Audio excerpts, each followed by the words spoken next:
sabe já se posicionar em relação a essas coisas. Tu falou da sujeira da política e tal, e tudo isso. Mas tu imaginava que quando, na eleição de 2018, que a gente ia se tornar o que a gente se tornou? Se bem que, assim, a sujeira já vem de bem antes.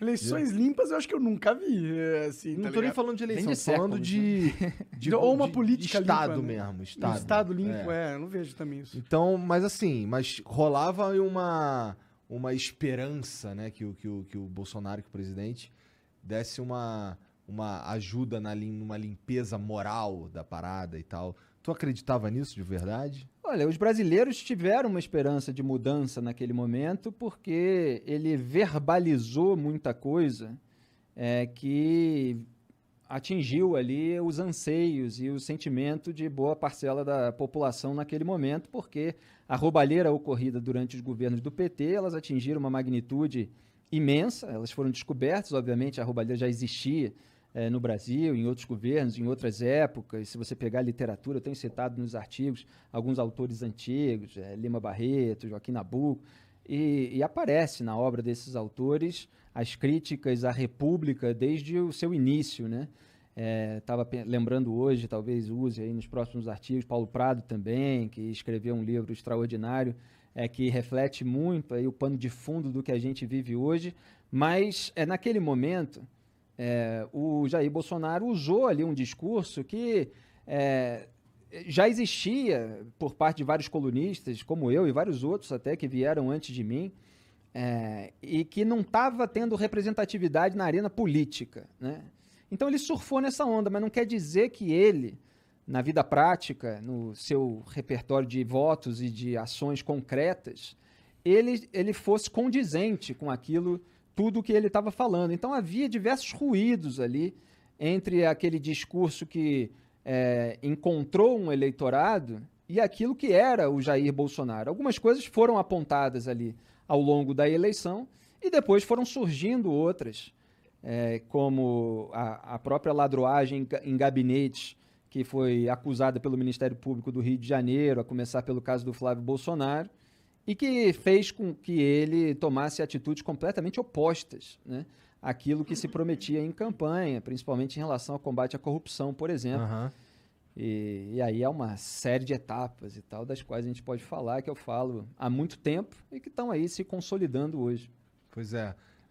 Eu sinto que o Bolsonaro ele passou, pelo menos aí o último ano, muito mais preocupado em salvar os dele, que nem ele falou lá naquela reunião, vou salvar os meus, do que em governar.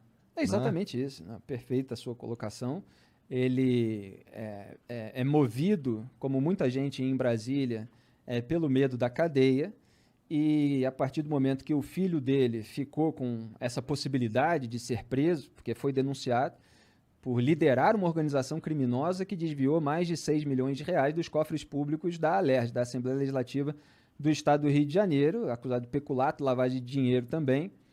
E aí ele precisou dentro da cabeça dele, evidentemente, não era o certo a se fazer, a mover uma série de peças e se aproximar cada vez mais de uma série de pessoas que ele dizia que iria combater, principalmente nos métodos dessa velha política.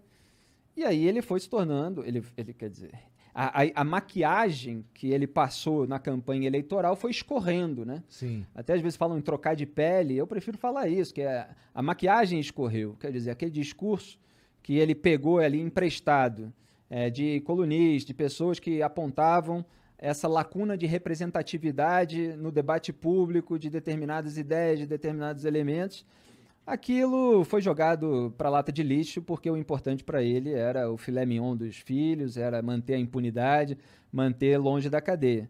E aí ele foi sancionando uma série de jabutis ali que foram inseridos, por exemplo, no pacote originalmente anticrime, proposto pelo então ministro da Justiça e Segurança Pública, Sérgio Moro, que estava ali tentando endurecer a legislação penal. Só que o Jair Bolsonaro, naquele momento, não interessava para ele endurecer a legislação penal, porque isso poderia colocar em risco a liberdade da família dele. Então, inseriram ali, por exemplo, a criação da figura do juiz de garantias, que divide a primeira instância em duas, sendo que a gente já tem 4, com toda essa lentidão, com todos esses espaços e brechas para as tramóias de bastidor. Então, eles queriam separar o juiz da fase de investigação, porque vários já eram incomodados por um juiz, que eles odiavam e tal. Então, queriam ter uma possibilidade de passar o caso para um outro juiz para sentenciar. E inseriram ali a restrição à prisão preventiva, a restrição à delação premiada.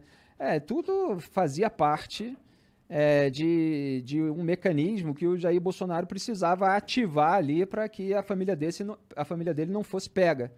Aí você teve outras etapas, né? A própria sanção da lei de abuso de autoridade, em diversos pontos ali que tem esse nome bonito, né? Ninguém é a favor de abuso de autoridade, só que a questão é o texto. Você precisa ver todos os itens que são colocados. Então, eles sempre dão um nome lindo e maravilhoso. O nome da lei não descreve nada do que ela realmente é. Nada, é para enganar a gente ingênua, né? A gente tem que ler o que vai lá escrito.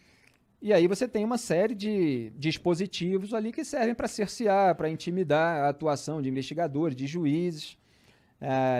Ele tirou o COAF do Ministério da Justiça e Segurança Pública, que é ali o Centro de Controle de Atividades Financeiras. O sistema bancário passa ali movimentações suspeitas, eles fazem um relatório, o relatório do COAF veio entre a eleição do Jair Bolsonaro e a posse, que foi quando foi detectada a movimentação bancária atípica do Fabrício Queiroz, que é o operador ali do gabinete do Flávio Bolsonaro.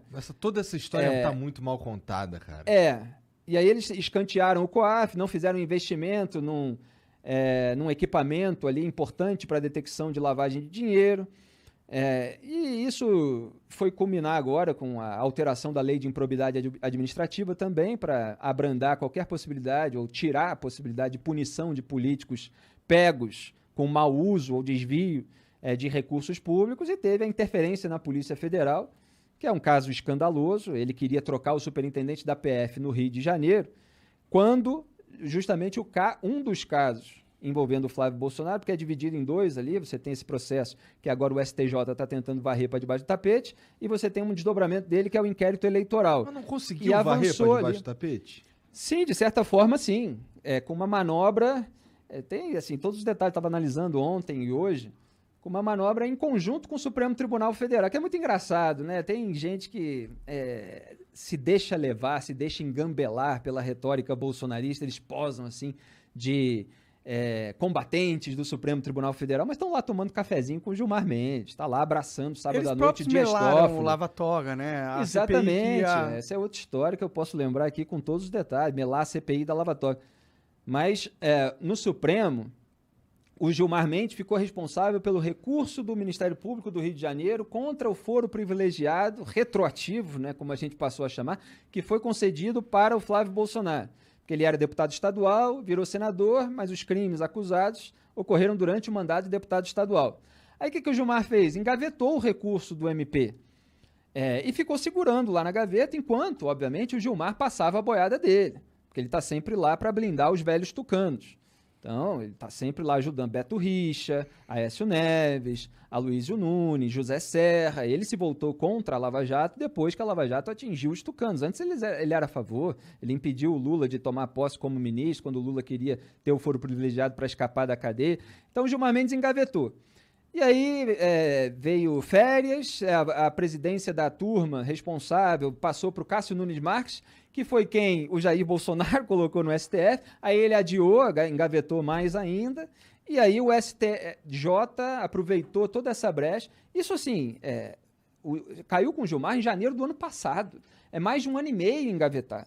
Durante esse processo, teve um outro julgamento, lá de um sujeito chamado Márcio Bittar, que era deputado federal, virou senador.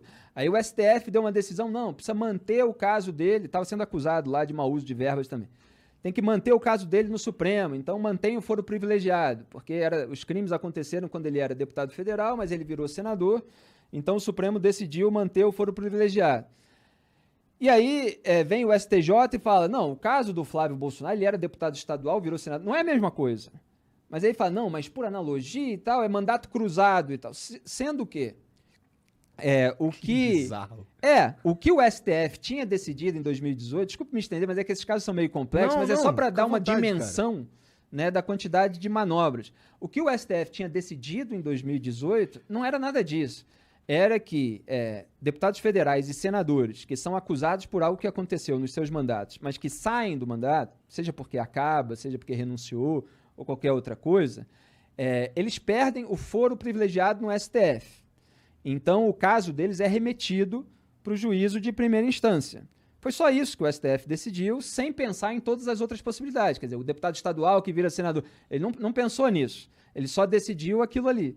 Aí você deixa uma série de brechas e o STJ julga o caso do Flávio Bolsonaro antes do STF ter decidido exatamente o que deve ser feito, faz uma analogia no caso do mandato cruzado e tal. E aí, o que é mais importante disso tudo, se você não entendeu nada, presta atenção agora. É que ele fala assim, olha, tudo que foi decidido até aqui, todas as provas que foram coletadas têm que ser jogadas no lixo. Estão anuladas, porque esse juízo de primeira instância não era o competente, não é no sentido de qualidade, tá? De jurisdição, para fazer essa investigação, para comandar essa investigação.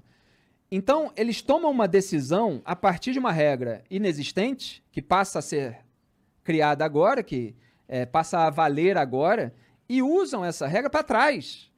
Então, você passa ali anos fazendo uma investigação e coletando todas as provas. Quem quer, olha, procure no Google, íntegra denúncia Flávio Bolsonaro, Fabrício Queiroz. Você vai ver lá provas cabais da ladruagem no gabinete. Você vai ver lá foto até do Fabrício Queiroz pagando na agência bancária mensalidade da escola das filhas do Flávio. Ele pagou também plano de saúde, ele fez depósitos nas vésperas de quitação de imóvel. Então, eles tinham um esquema de você roubar a folha salarial da turma do gabinete. Então, você empresta um nome como suposto servidor, né, comissionado, que ele chama, é o funcionário fantasma. Ele empresta só um nome, que é para o líder e o operador poderem abrir o cofre público para ter a remuneração para aquela pessoa que supostamente estaria trabalhando. Não estava, a investigação mostrou isso. Ela recebe na conta, saca e entrega o dinheiro para o operador coletar e depois ele faz depósito na conta do líder da quadrilha e tal. Esse é o tipo de esquema que é ladruagem. Você tem um batedor de carteira que está roubando aí na esquina e você tem político que bate muitas carteiras ao mesmo tempo. É o dinheiro dos pagadores de impostos. E você tem um monte de pilantra aí que finge que esse tipo de ladruagem não é ladruagem, né? É pessoal que fica passando pano para isso. E a investigação ainda mostrou que os funcionários fantasmas realmente não trabalhavam. Quer dizer, tinha gente lá em Resende, 3 horas do Rio, tendo outro trabalho, nunca estava lá na Alerj, pegaram os celulares nunca estavam lá em torno. Então, uma investigação minuciosa, completa, que vai ser jogada no lixo. Agora o MP está pensando no que fazer, como recomeçar. Porque, assim, pode recomeçar, só que você meio que vai bloqueando todos os caminhos. Caralho. E é muito parecido com o que aconteceu com o Lula também. Então, se formou, né, que foi a minha análise de 2019, quando isso se formou de fato, essa frente ampla pela impunidade, que reúne lulistas, bolsonaristas, velhos tucanos e centrão. E agora o Bolsonaro está junto de uma maneira imensa aí com